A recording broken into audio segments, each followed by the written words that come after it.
CPM secretariat ഇന്ന് തീരുമാനമെടുത്തിരിക്കുകയാണ്.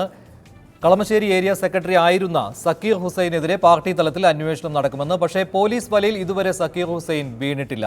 Shri V Rajesh, ഇതിൽ എന്തെങ്കിലും സംശയിക്കുന്നുണ്ടോ? സക്കീർ ഹുസൈൻ എന്തുകൊണ്ട് പോലീസ് വലയിൽ വീഴുന്നില്ല? കേരള പോലീസിന് ഇത്തരത്തിൽ ഒരു പൊതുപ്രവർത്തന രംഗത്ത് നിന്ന CPMൻ്റെ ഒരു ഏരിയ സെക്രട്ടറി ഒക്കെ ആയിരുന്ന ഒരു പ്രതിയെ കേരള പോലീസിന് ട്രേസ് ചെയ്യണമെങ്കിൽ മണിക്കൂറുകൾ മതി എന്ന് വിശ്വസിക്കുന്ന ഒരാളാണ്. മിടുക്കന്മാരായ ഉദ്യോഗസ്ഥന്മാർ കേരള പോലീസിലുള്ളത് കൊണ്ടാണല്ലോ. നേരത്തെ ആണെങ്കിലും ഇന്ത്യയിലെ 29 സംസ്ഥാനങ്ങളിൽ മികച്ച ക്രമസമാധാന പാലനത്തിൽ അവാർഡ് ഒരു പ്രൈവറ്റ് ഒരു മാഗസിൻ്റെ ആണെങ്കിലും കിട്ടിയത് കേരള. അതിൽ ഏറ്റവും രസം, ബഹുമാനപ്പെട്ട കേരള മുഖ്യമന്ത്രി അവാർഡ് വാങ്ങാൻ പോകുന്നത് അദ്ദേഹം മുഖ്യമന്ത്രി ആയതിനു ശേഷം 24 മണിക്കൂറിനുള്ളിൽ മാറ്റിയ DGP ക്രമസമാധാന പാലന ചുമതലയിൽ ഇരുന്ന സമയത്തുള്ള അവാർഡ് ഇപ്പോൾ അദ്ദേഹം വാങ്ങാൻ പോകുന്നത് ശ്രീ സെൻകുമാറിന് അദ്ദേഹം ഉടൻ തന്നെ വാങ്ങേണ്ടത്. എനിവേ ഹോം മിനിസ്റ്ററിക്കാണല്ലോ കിട്ടുന്നത്, അത് ആഭ്യന്തരമന്ത്രിയുടെ കൂടി ക്രെഡിറ്റ് ആണല്ലോ. അത് സെൻകുമാറിനെ ഇദ്ദേഹം മാറ്റിയ DGP പ്രവർത്തിച്ച സമയത്താണ്. ഞാനതിനെ മഹത്വവൽക്കരിക്കല്ല, യാഥാർത്ഥ്യം ഇതാണ്. ഇവിടെ കേരള പോലീസ് വിചാരിച്ചു കഴിഞ്ഞാൽ സക്കീർ ഹുസൈനെ പോലുള്ള ഒരു പൊതുപ്രവർത്തകനെ അറസ്റ്റ് ചെയ്യാൻ മണിക്കൂറുകൾ മതിയായും. സ്വാഭാവികമാണ്. അദ്ദേഹത്തിന് ബന്ധമുള്ള ആൾക്കാർ വഴിക്ക് അന്വേഷണത്തിലേക്ക് ഞാൻ പറയേണ്ട ആളല്ല, അതുകൊണ്ട് ഞാൻ പോകുന്നില്ല. പക്ഷേ സക്കീർ ഹുസൈനെ അറസ്റ്റ് ചെയ്യുന്നില്ലെങ്കിൽ പിന്നെ CPM മാർക്സിസ്റ്റ് പാർട്ടി വിചാരിക്കുന്നു ഒരു പ്രതിയെ പിടിക്കേണ്ട എന്ന് പോലീസ് വിചാരിച്ചാൽ മാർക്സിസ്റ്റ് പാർട്ടി വിചാരിച്ചാൽ മാറ്റി നിർത്താൻ സാധിക്കും. അത് കേരളത്തിൽ ഏതൊരു രാഷ്ട്രീയ പാർട്ടി വിചാരിച്ചു കഴിഞ്ഞാലും മാറ്റി നിർത്താൻ വേണ്ടി സാധിക്കും. ഒന്നുകിൽ CPM സക്കീർ ഹുസൈനെ സംരക്ഷിക്കുന്നു, അല്ല എങ്കിൽ കേരള പോലീസിന് എവിടെ നിന്നൊക്കെയോ ഹൈക്കോടതിയുടെ ഡിസിഷൻ വരുന്നത് വരെ സക്കീർ ഹുസൈനെ അറസ്റ്റ് ചെയ്യേണ്ട എന്നുള്ള നിർദ്ദേശം വന്നിരിക്കുന്നു. അല്ല, ഇത് കണക്ട് ചെയ്ത് വായിക്കുമ്പോഴാണ് തൃശ്ശൂർ കേസ് ഈ കേസൊക്കെ കണക്ട് ചെയ്ത് വായിക്കുമ്പോൾ മുൻകൂർ ജാമ്യമില്ല. പക്ഷേ ഹൈക്കോടതിയിൽ നിന്ന് ഒരു ഡിസിഷൻ വരട്ടെ, അതുവരെ സക്കീർ ഹുസൈനെ അറസ്റ്റ് ചെയ്യേണ്ട എന്നുള്ള തീരുമാനം വന്നിരിക്കുന്നു. അതുകൊണ്ടാണ് അദ്ദേഹത്തെ, അല്ല കേരള പോലീസിന് കഴിവില്ലാത്തതൊന്നും കൊണ്ടെന്നും ആണെന്ന് ഞാൻ വിശ്വസിക്കുന്നില്ല. മാത്രമല്ല മുൻകൂർ ജാമ്യാപേക്ഷ തള്ളുമ്പോൾ കീഴടങ്ങേണ്ടതുമാണ്. മിക്കവാറും കേസുകളിൽ അത്തരം പ്രതികൾ കീഴടങ്ങുന്ന സാഹചര്യവുമാണ് ഉള്ളത്. ശ്രീ A റഹീം, പാർട്ടി തലത്തിൽ അന്വേഷണം യഥേഷ്ടം നടക്കുന്നുണ്ട്. കഴിഞ്ഞ ദിവസം ജില്ലാ സെക്രട്ടേറിയറ്റ് ചേർന്നപ്പോഴും പരാതിയിൽ കഴമ്പുണ്ടെങ്കിൽ നടപടി ഉണ്ടാകുമെന്ന് തന്നെ ജില്ലാ സെക്രട്ടറി P രാജീവ് ഉറപ്പിച്ച് പറയുകയുണ്ടായി. ഇന്ന് സെക്രട്ടേറിയറ്റ് തീരുമാനം എടുത്തിരിക്കുകയാണ്. സക്കീർ ഹുസൈനെതിരെ പാർട്ടി തലത്തിൽ അന്വേഷണം. പാർട്ടി തലത്തിൽ മാത്രമാണല്ലോ അന്വേഷണം, പോലീസ് തലത്തിൽ അന്വേഷണമുണ്ട്. പക്ഷേ സക്കീർ ഹുസൈൻ സ്വൈരവിഹാരം നടത്തുകയാണ്. ഞാൻ ചോദിക്കട്ടെ, സ്വൈരവിഹാരം എന്നെല്ലാം പറയുന്നത് തെറ്റായ ഒളിവിലായിരിക്കാം. CPIMൻ്റെ പാർട്ടിയുടെ ഏരിയ സെക്രട്ടറി ആയിരുന്നു സക്കീർ ഹുസൈൻ. ചെറിയ പോസ്റ്റല്ല, ഞങ്ങളുടെ പാർട്ടിയെ സംബന്ധിച്ച് പ്രധാനപ്പെട്ട ഉത്തരവാദിത്തമാണ്. അയാൾക്കെതിരെ ഒരു പരാതി വരുന്നു. ഭരിക്കുന്ന അദ്ദേഹത്തിൻ്റെ പാർട്ടി കാലങ്ങൾക്ക് മുമ്പുള്ള പരാതിയാണ് എന്ന് പറഞ്ഞ് ഞങ്ങൾ മാറ്റിവെച്ചോ? ഒന്നും ഉണ്ടായില്ലല്ലോ. ഒരു ബാഹ്യ സമ്മർദ്ദങ്ങളും വേണ്ടി വന്നില്ല, കേസെടുത്തു. ആ കേസെടുത്തതിന് യഥാർത്ഥത്തിൽ ശ്ലാഘിക്കുകയല്ലേ വേണ്ടത്? ഇതേ കളമശ്ശേരിയിൽ നിന്ന് പണ്ടൊരിക്കൽ ഇതേപോലൊരു മുഖ്യമന്ത്രിയുടെ കസേരയിൽ അന്ന് ഒരു പരാതി കൊണ്ട് കൊടുത്തു, കളമശ്ശേരി ഭൂമി കുംഭകോണം. എന്തായിരുന്നു അദ്ദേഹത്തിൻ്റെ അവസ്ഥ? ഇതേ കളമശ്ശേരിയിൽ നിന്നല്ലേ? ശ്രീ അനിലക്കര മനസ്സിലാക്കേണ്ടത്, നിങ്ങളുടെ കാലത്ത് ഞങ്ങളുടെ പാർട്ടി ഏരിയ സെക്രട്ടറിക്കെതിരെ ഒരു പരാതിയുമായി പോലും നിങ്ങളുടെ മുഖ്യമന്ത്രിയിൽ പോയാൽ, നിങ്ങളുടെ പോലീസിൽ പോയാൽ നീതി കിട്ടാത്തൊരു കാലമായിരുന്നു. ഇപ്പോഴാണല്ലോ തിരികെ ഇതെല്ലാം സംഭവിക്കുന്നത്. അപ്പോൾ സിദ്ദീഖിൻ്റെ കാര്യത്തിലായാലും ശ്രീ സക്കീർ ഹുസൈൻ്റെ കാര്യത്തിലായാലും എല്ലാം സംഭവിക്കുന്നത് അങ്ങനെ തന്നെയാണ്. ഞങ്ങളിവിടെ സംരക്ഷിച്ചു, ഞങ്ങൾ അയാൾക്കെതിരെ കേസെടുത്തില്ലേ? ഞങ്ങളുടെ ഗവൺമെൻറ് ഞങ്ങളുടെ അഭിപ്രായം പറയുന്നപ്പോഴാണ് പാർട്ടിയുടെ അഭിപ്രായം പറയും, അന്വേഷണം നടത്തും. ഗവൺമെൻറ് നിലപാടെടുക്കുന്നവിടെയാണ് കോടതിയിലാണ്. മുൻകൂർ ജാമ്യാപേക്ഷ പരിഗണിക്കുമ്പോൾ കോടതിയിൽ ശക്തമായ ഭാഷയിൽ പറഞ്ഞില്ലേ? അതുകൊണ്ടുകൂടിയല്ലേ അദ്ദേഹത്തിൻ്റെ മുൻകൂർ ജാമ്യാപേക്ഷ തള്ളിയത്? ഇവിടെ ഇതുപോലൊരു നിലപാട് ഇവരുടെ കാലത്തുണ്ടായോ?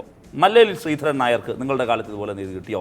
കളമശ്ശേരി ഭൂമി കുംഭകോണത്തിലെ ഇരകൾക്ക് ഇതുപോലെ നിങ്ങളുടെ കാലത്ത് നീതി കിട്ടിയോ? ഇതിന് സമാനമായ ശക്തമായ മുഖം നോക്കാതെയുള്ള ഇടപെടൽ, നിഷ്പക്ഷമായ ഇടപെടൽ നിയമ സംവിധാനത്തിൽ നിന്ന് ഉമ്മൻചാണ്ടിയുടെ കാലത്തുണ്ടായത് ഒന്ന് കാട്ടിത്തരൂ. രണ്ടാമതൊന്ന്, ശ്രീ രാജേഷ് ഒരുപാട് കാര്യങ്ങൾ പറഞ്ഞു. ശ്രീ മഞ്ജുഷ് ഗോപാലിൻ്റെ സ്ഥലത്താണെന്ന് ഞാൻ കരുതുന്നു, തലയോലപ്പറമ്പ് പൊതി എന്ന് പറയുന്ന സ്ഥലം എന്ന് ഞാൻ കരുതുന്നു. നമ്മുടെ ഒരു പാറമടയിൽ ഒരു പാവപ്പെട്ട പെൺകുട്ടി സുകന്യ കൊന്നു തള്ളിയിരുന്നു. അതിൽ പ്രതിയാരെന്നറിയാമോ? നിങ്ങളുടെ RSSൻ്റെ താലൂക്ക് കാര്യവാഹകമാണ്, വൈക്കം കാര്യവാഹക സൂരജ്. ഇപ്പോൾ ജയിലിലാണ്. ഞാനൊന്ന് പറയട്ടെ. അദ്ദേഹം അറസ്റ്റിലായി, ജയിലിൽ പോയി. എത്ര നികൃഷ്ടമായിട്ടാണ്! ഇതൊന്നും ചർച്ചയാവില്ല. കാരണം അവരൊക്കെ RSS ആണ്. സ്വന്തം ഭാര്യയുണ്ട്, ആ ഭാര്യയുടെ ഗർഭിണിയാണ്. ഈ ഭാര്യയുടെ കൂട്ടുകാരിയാണ് ഈ സുകന്യ. ആ കൂട്ടുകാരിയെ പ്രണയിച്ചു, അവളെ പ്രഗ്നൻ്റാക്കി. ആ കേസിലാണ് ഞാൻ പറയട്ടെ ആ കേസിലാണ് ആ കുട്ടിയെ കൊണ്ടുപോയി കൊന്നു പാറമടയിൽ തള്ളിയത്. ഈ കേസിൽ ഈ മൃതദേഹം കൊണ്ടുപോകാനുള്ള വാഹനം ഏതാ? ഷിജു എന്ന് പറയുന്ന ഒരു RSS പ്രവർത്തകരുടെ വാഹനം. അയാളിപ്പോൾ പത്തനംതിട്ട പോലീസിൻ്റെ കീഴിൽ 3.5 ലക്ഷം കള്ളനോട്ട് പിടിച്ചിപ്പോൾ ജയിലിൽ കിടക്കുകയാണ്. അപ്പോൾ ഞാൻ ചോദിക്കുന്നു, നിങ്ങൾ ഇത് എവിടെയെങ്കിലും ഒരിടത്ത് ഇവർക്കെല്ലാം എതിരെ എന്തെങ്കിലും ഒരു നടപടി എടുത്ത് നിങ്ങൾ സ്വീകരിച്ചിട്ടുണ്ടോ? കാണിച്ചിട്ടുണ്ടോ? നിങ്ങളൊന്ന് പറ, എവിടെയാണ് നിങ്ങൾ മാതൃകാപരമായ നടപടി? ശ്രീ അനിലക്കരയുടെ പാർട്ടിയുടെ കാട്ടാക്കട ബ്ലോക്ക് സെക്രട്ടറിയാണ് ഇപ്പോൾ പാലക്കാട് ജയിലിൽ കിടക്കുകയാണ്. ആ ജയിലിൽ കിടക്കുന്ന ഒരു പെൺകുട്ടിയെ, അനാഥാലയത്തിലെ പെൺകുട്ടിയെ കൊണ്ടുപോയി ക്രൂരമായി ബലാത്സംഗം ചെയ്ത കേസിലെ പ്രതിയാണ്. അങ്ങ് പ്രതിവാദം ഉന്നയിക്കുകയാണെങ്കിൽ ഞാൻ മനോരമയിൽ വന്ന ന്യൂസുമായിട്ടാണ് അത് വായിച്ചു കേൾപ്പിക്കാൻ സമയമില്ലാത്തതുകൊണ്ട് അത് ആവർത്തിക്കുന്നില്ല. ഇത് അദ്ദേഹം ജയിലിൽ കിടക്കുകയാണ് ഇപ്പോഴും. അത് വർഷങ്ങൾക്ക് മുമ്പ് നടന്ന സംഭവം ഇപ്പോൾ വെളിപ്പെടുത്തിയൊന്നും അല്ല ശ്രീ അനിലക്കര. ഈ കുറച്ച് നാളുകൾക്ക് മുമ്പ് ഒരു രാത്രി 10 മണിയോടുകൂടി ഈ തമ്പാനൂർ റെയിൽവേ സ്റ്റേഷനിൽ തട്ടിക്കൊണ്ട് പോയി ബലാത്സംഗം ചെയ്ത നിങ്ങളുടെ മണ്ഡലത്തിൻ്റെ ബ്ലോക്ക് സെക്രട്ടറി യൂത്ത് കോൺഗ്രസിന് നടപടിയെടുത്ത് താങ്കൾക്ക് അറിയാമോ? നടപടിയെടുത്തിട്ടില്ല. താങ്കളുടെ സഹപ്രവർത്തകനായ ശ്രീ ശബരിനാഥൻ്റെ മണ്ഡലത്തിലാണോ എന്ന് ചോദിക്കൂ. ഇപ്പോഴും അദ്ദേഹം കോൺഗ്രസിന്റെ മെമ്പർഷിപ്പിൽ തുടരുകയാണ്.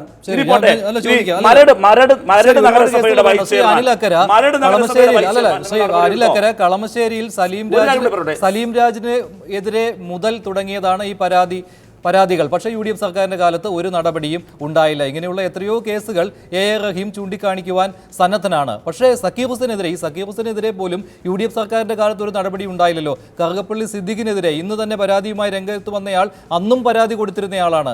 ഒരു നടപടിയും ഉണ്ടായില്ലല്ലോ. പക്ഷേ ഇദ്ദേഹത്തിനെതിരെ ഈ LDF സർക്കാരിന്റെ കാലത്ത് ഏരിയ സെക്രട്ടറിക്കെതിരെ നടപടി ഉണ്ടായി.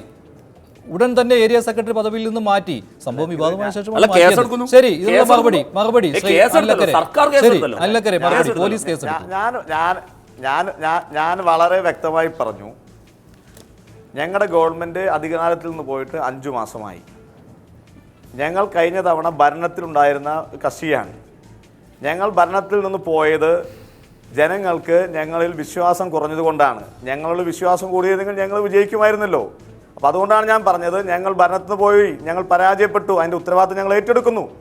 ഇനിയും ഞങ്ങൾ തോറ്റ ആളുകൾ തന്നെ ഞങ്ങൾ കേസ് അന്വേഷിക്കണമെന്നാണോ പറയുന്നത്? ഇപ്പോൾ ഇതൊക്കെ നന്നാക്കാൻ വേണ്ടി, എല്ലാം ശരിയാക്കാൻ വേണ്ടിയാണ് LDFനെ കേരളത്തിൽ അധികാരം ഏൽപ്പിച്ചത്.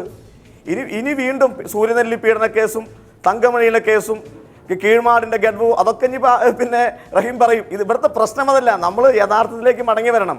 ഈ കേസ് രജിസ്റ്റർ ചെയ്തതിന് ശേഷം ഇവരേത് പ്രതിയെയാണ് അറസ്റ്റ് ചെയ്ത് റിമാൻഡിൽ അടച്ചിട്ടുള്ളത്? നിങ്ങളാണ് രജിസ്റ്റർ ചെയ്തത്, നിങ്ങളാണ് അറസ്റ്റ് ചെയ്യാത്തത്. സക്കീർ ഹുസൈന്റെ കാര്യം അങ്ങനെയല്ലോ. സക്കീർ ഹുസൈന്റെ കേസ് രജിസ്റ്റർ ചെയ്ത് വടക്കാഞ്ചേരിയിലെ കാര്യം പറയുന്നേ. അദ്ദേഹം പറയുന്ന വടക്കാഞ്ചേരിയിലെ ഞാൻ വടക്കാഞ്ചേരിയിലെ കാര്യമാണ് പറയുന്നത്. ഞാൻ പറയുന്നത് വടക്കാഞ്ചേരിയിലെ കാര്യമാണ് പറയുന്നത്. നിങ്ങളുടെ പോലീസാണ് കേസ് രജിസ്റ്റർ ചെയ്തത്, നിങ്ങളുടെ പോലീസാണ് അന്വേഷിച്ചത്, നിങ്ങളുടെ പോലീസാണ് അറസ്റ്റ് ചെയ്യാത്തത്. നിങ്ങൾ ഈ പറഞ്ഞ 3 ആരോപണങ്ങളും നിങ്ങൾക്ക് നേരെയാണ്. അല്ലല്ല, വടക്കാഞ്ചേരിയിലെ ഈ കൂട്ടബലാത്സംഗ കേസ് ഞങ്ങളുടെ ഭരണകാലത്താണ് എന്ന് വെച്ചാൽ അത് തെളിയിക്കാൻ റഹീമിന് കഴിഞ്ഞാൽ നാളെ അനിലക്കര കേരള നിയമസഭാ സ്പീക്കറുടെ കയ്യിൽ രാജിക്കത്ത് കൊടുക്കും. നിങ്ങൾ പാർട്ടി പോസ്റ്റ് രാജിവെക്കാൻ തയ്യാറുണ്ടോ? അല്ല, നടന്നത് 2014 പക്ഷെ താങ്കൾ ഉദ്ദേശിച്ചത് 2016 ഓഗസ്റ്റിൽ റഹീം പറഞ്ഞത് അല്ല, അത് ഞാൻ പറഞ്ഞല്ലോ. ഞാൻ വളരെ ക്ലിയർ ആയി പറഞ്ഞല്ലോ. ഞാൻ 2014 നടന്നു എന്ന് ഞാൻ പറഞ്ഞല്ലോ. ഞാൻ പറയട്ടെ ഒരു മിനിറ്റ്. അല്ല രാജേഷേ, ഞാൻ പറയട്ടെ, 2014 മുഖ്യമന്ത്രി ഉമ്മൻചാണ്ടിക്ക് ആ കുട്ടി ഒരു രജിസ്റ്റേർഡ് കംപ്ലൈന്റ് അയച്ചിട്ടുണ്ട്. ഹോം സെക്രട്ടറിയുടെ കിട്ടിയെന്നാണ് അറിഞ്ഞിട്ടുള്ളത്. ആ കംപ്ലൈന്റ് എവിടെ പോയെന്ന് മറുപടി പറയണം UDF. 2015 മുഖ്യമന്ത്രിക്ക് അയ്യോ രാജേഷ് എന്താണ് പറയണേ? മുഖ്യമന്ത്രിക്കല്ല, രാജേഷ് തെറ്റിദ്ധരിച്ച് പറയരുത്. 2016 രാജേഷ് പറയട്ടെ, 2016 ആഗസ്റ്റ് മാസം 16-ാം തീയതി രജിസ്ട്രേഡ് കത്തയച്ചു. ഉമ്മൻചാണ്ടിക്കല്ല. നിങ്ങൾ ഈ പറയുന്ന ഉമ്മൻചാണ്ടി കേരളത്തിലെ മുഖ്യമന്ത്രി ആയിരിക്കുന്ന ഈ സമയത്ത് ഈ കുട്ടി ഗൾഫിലായിരുന്നു. എന്താ നിങ്ങൾ ഇങ്ങനെ പറയുന്നത്? കത്തയക്കാൻ വേണ്ടി ഗൾഫിലായാലും കുഴപ്പമില്ല, രജിസ്റ്റേർഡ് ലെറ്റർ അയക്കാൻ ഗൾഫിലായാലും കുഴപ്പമില്ല. ശ്രീ അനിലക്കര, ഈ കത്തും എല്ലാ കോപ്പി എന്റെ കയ്യിൽ അനിലല്ല അയച്ചത്. ശ്രീ അനിലക്കര, അനിലന്ന് MLA അല്ല. ശ്രീ അനിലക്കര, ഈ ചർച്ച നിങ്ങളിലേക്ക് അങ്ങനെയല്ല ഇതൊന്നും സംഭവം. നിങ്ങളത് മാറ്റി ഇതൊക്കെ എല്ലാ ഡോക്യുമെന്റും ഞാൻ നിയമസഭയിൽ ഹാജരാക്കിയതല്ലേ. എന്താ ഈ പറയുന്നത്? ശ്രീ അനിലക്കര, നിങ്ങളിലേക്ക് ചർച്ച ചുരുക്കേണ്ടതില്ല എന്നാണ് ഞാൻ കരുതിയത്. ഇനി ചുരുക്കാതിരിക്കാൻ പറ്റില്ല, ഞാൻ പറയാം. നിങ്ങളവിടുത്തെ ജനപ്രതിനിധിയല്ലേ? ഇപ്പോൾ പോലും 2004 വിട്ടേക്ക്, ഇപ്പോൾ പോലും 2014 വിട്ടേക്ക്, ഇപ്പോൾ പോലും നിങ്ങളിലൊരു വിശ്വാസം ഉണ്ടോ? ഉണ്ടായിരുന്നെങ്കിൽ ഈ പരാതിയുമായി നിങ്ങളിലേക്കല്ലേ വരുള്ളൂ മാധ്യമപ്രവർത്തകരെ കാണാൻ? അല്ലല്ലോ, നിങ്ങളിതൊന്നും മനസ്സിലാക്കിയില്ല. ഞാനത് വളരെ ക്ലിയർ ആയി പറഞ്ഞതല്ലേ. അല്ല, ഞാൻ വളരെ ക്ലിയർ ആയി പറഞ്ഞു. 2012 മുതൽ അല്ല ഞാൻ പറയട്ടെ, 2012 മുതൽ 2014 വരെ ഈ പറഞ്ഞ ഇരയും അവരുടെ ഭർത്താവും താമസിച്ചിരുന്നത് ഈ ജയന്തന്റെ വീട്ടിലാണ്. ജയന്തന്റെ വീട്ടിലാണ്. അന്ന് കേബിൾ ടി വി വിറ്റു. കേബിൾ ടി വി വിറ്റ ഞാൻ പറഞ്ഞു കേൾക്കില്ലെങ്കിൽ നമുക്ക് ചർച്ച നടത്താം. കേബിൾ ടി വി വിറ്റ 3.5 ലക്ഷം രൂപ ഈ ജയന്തന്റെ കയ്യിൽ കൈമാറി. ആ കൈമാറിയതിന് ശേഷം ഇവർ എറണാകുളത്തേക്ക് മാറി. അതിനുശേഷം ഈ കുട്ടിയുടെ ഭർത്താവ് എറണാകുളത്തേക്ക് പോയി. ഇവർ വത്താണിയിൽ സിൽക്കിന്റെ അവിടെ ഒരു വീട്ടിലാണ് താമസിച്ചിരുന്നത്. അവിടെ വന്നിട്ടാണ് 2015 ഏപ്രിൽ മാസം ഇവരെ ടാക്സി ഒരു കോളീസിൽ കയറ്റിക്കൊണ്ട് പീഡിപ്പിക്കുന്നത്. അവിടെ നിന്നാണ് 2015 ഇവർ ഗൾഫിലേക്ക് പോകുന്നത്. 2016 ജൂലൈ മാസത്തിലാണ് ഇവർ ഇവിടേക്ക് വരുന്നത്. 2016 ആഗസ്റ്റ് 13-ാം തീയതിയാണ് പിണറായി വിജയന് രജിസ്ട്രേർഡായി കത്ത് കൊടുക്കുന്നത്. ആ കോപ്പിയാണ് ഞാനാണ് ഈ മുഖ്യമന്ത്രിക്ക് കൊടുത്തത്. രാജേഷ് പറയുന്നത് ഉമ്മൻചാണ്ടിക്ക് കത്ത് കൊടുത്തു എന്ന് പറയുന്നത് എന്താണ് രാജേഷ്? അല്ല, ഉമ്മൻചാണ്ടി മുഖ്യമന്ത്രി ആയിരുന്നപ്പോൾ ഈ ഇര രജിസ്റ്റേർഡായി ഉമ്മൻചാണ്ടിക്ക് അന്നത്തെ കേരള മുഖ്യമന്ത്രിക്ക് ഒരു കത്ത് കൊടുത്തായും അത് ഹോം ഡിപ്പാർട്ട്മെന്റ് കിട്ടിയതായിട്ടുമുള്ള വിവരങ്ങളുണ്ട്. അനിൽ അന്വേഷിക്കണം. അനിലന്ന് MLA അല്ല. അനിൽ അതിന് ഞാൻ പറയുന്ന കാര്യങ്ങളെ അനിൽ നേരിട്ട് എതിർക്കുന്നതിന് മുമ്പ് അനിൽ എതിർത്തോളൂ. പക്ഷേ ഇങ്ങനെ ഒരു സംഭവം അനിൽ MLA അനിൽ അറിയില്ല. ഞാൻ പറഞ്ഞത് അനിൽ അന്വേഷിക്കുക. അനിൽ നിരാകരിക്കുന്നതിന് മുമ്പ് അനിൽ അന്വേഷിക്കണം. അനിൽ MLA ആയിരുന്നില്ല ആ സമയത്ത്. ഹോം ഡിപ്പാർട്ട്മെന്റിൽ മനസ്സിലായില്ല. ഞാൻ ഈ കേസ് രജിസ്റ്റർ ചെയ്തത് 2016 ആഗസ്റ്റ് മാസം 16-ാം തീയതി വടക്കാഞ്ചേരി മജിസ്ട്രേറ്റ് കോടതിയിലാണ്. ശ്രീ അനിൽ, ഞാൻ ചോദിക്കുന്നത്, നിങ്ങൾ ഈ പറഞ്ഞ നാൾവഴികളിൽ പിണറായി വിജയൻ എന്ന കേരളത്തിന്റെ മുഖ്യമന്ത്രി കസേരയിൽ ആൾ വന്നതിന് ശേഷം മാത്രമാണ് അവർക്കൊരു പരാതി അയക്കാൻ കഴിയുമെന്നാണ് താങ്കൾ വാദിക്കുന്നത്. അത് ശരിവെച്ചുകൊണ്ട് തന്നെ ഞാൻ ചോദിക്കുന്നു, കേരളത്തിൽ ഞാനൊന്ന് പറയട്ടെ, അങ്ങനെയല്ല സംഭവം. അങ്ങനെയല്ല, നിങ്ങൾ രണ്ടുപേരും തെറ്റിദ്ധരിപ്പിക്കുകയാണ്. ഈ പെൺകുട്ടി പീഡനത്തിന് ശേഷം രണ്ടാമതും പീഡിപ്പിക്കാൻ ശ്രമിച്ചപ്പോൾ ഇവർ ഗൾഫിലേക്ക് പോയി. ഗൾഫിൽ ചെന്ന സമയത്ത് മൊബൈൽ ഫോണിൽ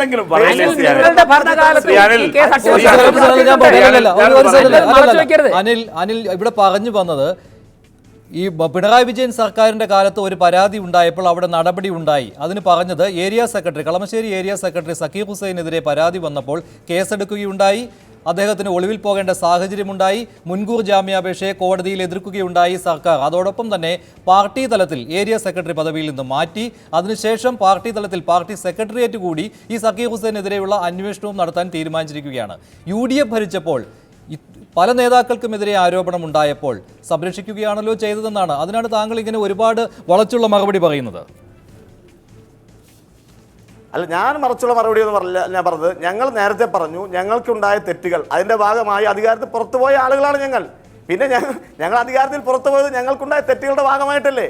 അത് തിരുത്തി ഞങ്ങൾ മുന്നോട്ട് വരികയാണ്. അല്ല, തെറ്റുകളുടെ കാര്യമല്ലോ. ഈ ചർച്ച തുടങ്ങിയപ്പോൾ തന്നെ പറഞ്ഞത് ക്രമസമാധാന പാലനത്തിനുള്ള അവാർഡിന്റെ വീമ്പ് പറഞ്ഞുകൊണ്ടായിരുന്നു. രമേശ് ചെന്നിത്തല ഇന്ന് പറഞ്ഞത് ഞങ്ങളുടെ കാലത്താണ് ഈ ക്രമസമാധാന പാലനത്തിനുള്ള പുരസ്കാരം കിട്ടിയത് എന്ന്. അതുകൊണ്ടാണ് ചോദിച്ചത്, ആ കാലഘട്ടത്തിൽ തെറ്റുകൾ മാത്രമേ സംഭവിച്ചിട്ടുള്ളൂ എന്ന് ഇങ്ങനെ ഏറ്റുപറയേണ്ട കാര്യമില്ല. ഇടവേളയ്ക്ക് ശേഷം ചർച്ച തുടരും.